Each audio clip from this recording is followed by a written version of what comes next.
Хар гаригийн хүн алтан цогцоо нэхэж байна. 1991 оны 1-р сарын 17. Зохиолч Дожодорж балгуун хөл хуурсны балаг, Цэдэн балын залуурч авгаан тухай маршлыг хорлсон гэсэн зураг ном бичсэн удахгүй уншигчдын гарт очих болно. Мөн Цэдэн бал Бериатай холбоотой юу гэсэн номоо бичиж дуусчээ.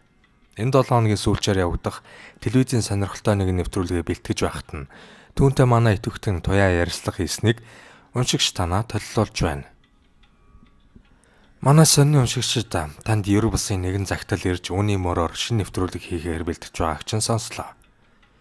Тийм ээ, надад өнгөрсөн оны 6 дугаар сард өөрт тохиолдсон нэгэн Ер бусын үзэгдлийн талаар бичсэн сонирхолтой загтал ирсэн. Сүүлийн үед хар гаригийн хөлөг хүмүүсийн тухай шууган бичиж ярилцж байгаа. Энэ явдалтай холбоотой юм л та.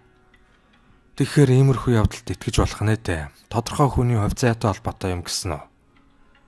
Хар гаригийнхны тухай бодит баримтууд олонтоо тохиолдож байна. Манайд ч мөн ялгаагүй. Гэхдээ хар гаригийн хөлгийг үзсэн харсан гэдэг байсан бол одоо бүр хувь хүний амьнаас бүр бүх Монгол улсын хувь зайтай холбогдоод байгаа юм шүү дээ. Энэ талаараа бидний сонирхлыг их татж байгаа юм. Хаанхын хин гэдэг хүнд ямар зүйл тохиолдсон юм бол Сэлэнгэ аймгийн Харьяат Төмөрбаатар гэдэг хүн. Энэ хүнээс надад загтал ирсэн. Улаанбаатар хотоос хөдөө илгээлтээр малчин болж гарсан юм билээ. Одоо 23 настай. Эхнэр нэг хүүхэдтэйгээ амьдарч байгаа. Энэ хүнтэй хаана уулзсан бэ? Хар гаригийн хүнтэй уулзсныхаа дараа хэлгүй олцоход Улаанбаатар хотод эмчлүүлэхээр ирээд байхад нь уулзсан. Бариачаар бариулж байсан. Хэлгүй болсон үедээ надад загтал бичсэн юм билээ.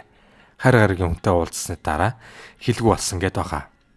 Алтан цогцоо хар гаригийн хүн нэхэд байгаа гэсэн энэ үнэн үү? Тийм ээ, энэ бол үнэн явдал.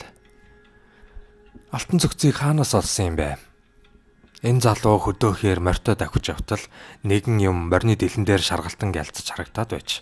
Нилээд өнгөрөөд юу юм бол гэд эргэж хартал алтан цогц эвтэж байсан гин. Тэгээд буцаж түүнийг авсан гэдэг. Төмөрбаатарын амь насанд аюул учраад байгаа нь үнэн үү? Хар гаригийн хүн ирж уулзаад алтан цогцоо нэгсэн. Хэрвээ алтан цогцыг өгөхгүй бол жилийн дараа чи өгнө гэсэн гинлээ. Бид нь өөрчлөлт гараад муудаад байгаа гэсэн үү? Хар гаригийн хүн эхлээд цогцоо нэгсэн. Байхгүй гэдгээ хэлсэн. Алтан цогцыг заавал энэ удаа хөнгөн шийдэхий гэж хэлээд гараараа тогтол хэлгүй болсон. Хамаг би энэ нарийнхан зураастай олчихсан. Зургтын дэлгэцээр улаан өнгөтэй зурааснууд гарна. Бид саяхан 1-р сарын 5-нд болцсон. Нөгөө зураас нь бүр тодроод цав цагаан өнгөтэй гялаагаад байгаа төдийгүй жирс гэж жирэлзээд хатуулаад байгаа. Хоёр хөл нөвдөд явж чадахгүй болсон. Зүрхэнд нь өөрчлөлт гарчээ. Өдөр арай гайгүй болдог. Санаа сэтгэлээр их унаад байгаа. Одоо байшин сууж байна. Тэгээд хотод байгаа юм чинь намайг олохгүй, байшинд орж ирэхгүй болов уу гэж боддог гэсэн. Хөдөө бол өөр гэсэн шүү. Хөдөө байхдаа айдаг юм болов уу? Гэртээ унтаж байтал нэг их чимээ гарсны дараа тооноор гэрэл орж ирсэн. Юм мэддэггүй. Харин шин тоон дээр нь хоёрлоо ургалж байдаг. Шүн зүр цуугаад байдаг. Нүдэ ансан харагддаг гэж ярьсан. Алтан цогцөө чухам яасан юм бэ? Ямархуу цогц вэ?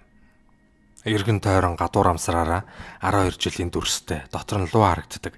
Тэр нь хөдөлдөг алтан цогц юм. Тэгээд өөрөөсөө худалдаж авсан хүнээ санахгүй байгаа юм. Хөргөө хаасаа мөнгө гуйсан. Тэр нь өгөөгүй юм блэ. Цогцөө хотод ирээд зах дээр зарсан гэд байгаа юм. Ээж нь хүнээр мэргэлүүлсэн. Тэр алтан цогцыг 6000 км-ийн цаана байна гэж хэлсэн. Бид алтан цогцыг олохын тулд цацал нэгдлийн 27-25-7 гэсэн утсаар зарлж байгаа. Энэ алтан цогцыг учиртай гэсэн нарийн нууц нь юунтай байгаа юм бол хар гаригийн хүн алтан цогцоо нэхэж ирээд их сонин зүйлийг ярьсан байгаа юм. Энэ алтан цогцыг 300 жилийн өмнө Монголоос аваатсан. Энэ цогцыг олбол тэр залуу өөрөө ч их баяжна. Танаа улс ч их баяжих болно. Хэрвээ олохгүй бол чиний амиар зогсохгүй. Монгол орн сүнэх болно гэжээ. Ер нь дэлхийн улс орн дорой хөгжилтэй. Үүний дотроос танаа монголчууд бүр их буурай юм. Бид дэлхийн хөгжлөөс 3-5 дахин илүү хөгжилтэй.